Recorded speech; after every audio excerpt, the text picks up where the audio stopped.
মধ্যপ্রাচ্যের ভূরাজনীতি ও ক্ষমতার ভারসাম্যকে আমূল পরিবর্তনের মুখে ঠেলে দিয়েছে ইরানের সঙ্গে ইসরায়েল ও যুক্তরাষ্ট্রের যুদ্ধ। গত ২৮ ফেব্রুয়ারি শুরু হওয়া এই যুদ্ধ আজ ৩৫তম দিনে পদার্পণ করেছে। সব মিলিয়ে এই সংঘাত এখন আর কেবল ৩ দেশের লড়াই নয়, বরং এক বিশ্বজনীন সংকটে রূপ নিয়েছে, যার প্রভাবে প্রতিটি দেশের সাধারণ মানুষের জীবনযাত্রা থেকে শুরু করে বৈশ্বিক অর্থনীতিতে অস্থিরতার ছাপ স্পষ্ট।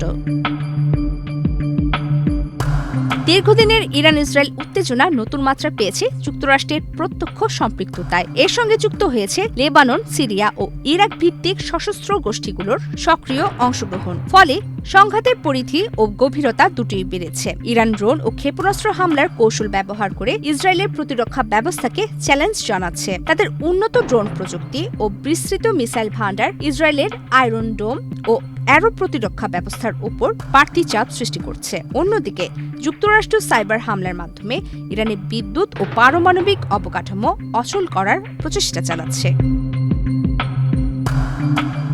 যুদ্ধের শুরুতেই বড় ধাক্কা আসে ইরানের ভেতরে। দেশটির শীর্ষ ধর্মীয় নেতা আয়াতুল্লাহ আলী খামেনির মৃত্যুর পর মোস্তফা খামেনি নতুন সুপ্রিম লিডারের দায়িত্ব গ্রহণ করেন। অভ্যন্তরীণ অর্থনৈতিক সংকট ও বিক্ষোভ থাকা সত্ত্বেও যুদ্ধকালীন জাতীয়তাবাদের ঢেউয়ে আপাতত পরিস্থিতি নিয়ন্ত্রণে রেখেছে তেহরান। যদিও কতটা নিয়ন্ত্রণে তা পুরোপুরি বোঝা দেয়, কারণ ইরানে এখনও ইন্টারনেট ব্ল্যাকআউট চলছে। এই যুদ্ধে ইরানের সবচেয়ে বড় কৌশলগত অস্ত্র হয়ে উঠেছে হরমুজ প্রণালী। গুরুত্বপূর্ণ এই নৌপথ কার্যত বন্ধ থাকায় বিশ্ব বাজারে তেলের দাম আকাশচুম্বী হয়ে উঠেছে। তবে এর চেয়েও বড় পরিবর্তন এসেছে বৈশ্বিক অর্থনৈতিক কাঠামোতে। ইরান এই পথ দিয়ে তেল পরিবহনে মার্কিন ডলারের পরিবর্তে চীনা ইউয়ানে টোল আদায় শুরু করেছে, যা ডলারের একছত্র আধিপত্যের জন্য বড় চ্যালেঞ্জ হিসেবে দেখা হচ্ছে।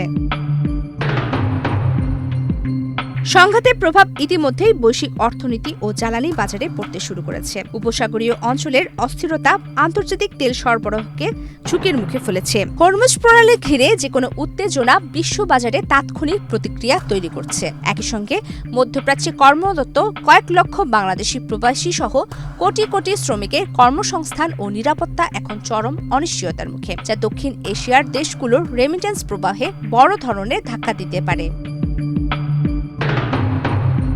সংঘাতের আরেকটি গুরুত্বপূর্ণ দিক হল রাশিয়া ও চীনের ভূমিকা। তারা এখন পর্যন্ত সরাসরি যুদ্ধে অংশ না নিলেও ইরানকে গোয়েন্দা তথ্য এবং উন্নত ইলেকট্রনিক ওয়ারফেয়ার প্রযুক্তি দিয়ে সহায়তা করছে। বিশ্লেষকরা বলছেন, এই সহায়তা যদি সরাসরি সামরিক রূপ নেয় তাহলে যুদ্ধ আরও বিস্তৃত আকার ধারণ করতে পারে। কূটনৈতিক পর্যায়ে এখনও কার্যকর কোনো সমাধান আসেনি। আন্তর্জাতিক মহলের বিভিন্ন উদ্যোগ থাকলেও পারস্পরিক অবিশ্বাস ও কৌশলগত স্বার্থের সংঘাত আলোচনার পথকে বারবার ক্ষতিগ্রস্ত করছে।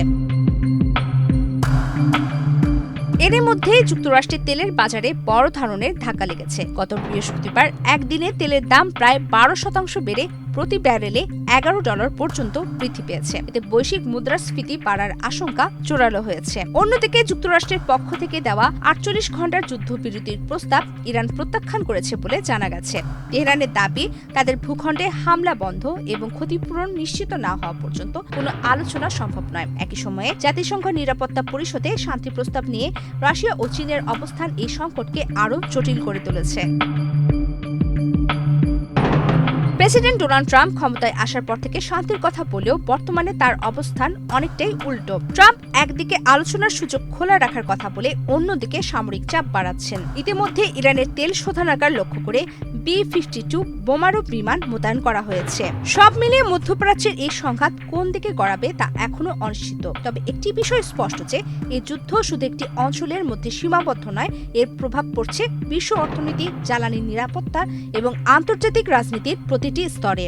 এখন দেখার বিষয়, কূটনীতি নাকি সামরিক শক্তি শেষ পর্যন্ত কোনটি নির্ধারণ করবে এই যুদ্ধের ভবিষ্যৎ। প্রমিতি কিবরিয়া ইসলাম, বাংলাদেশ প্রতিদিন।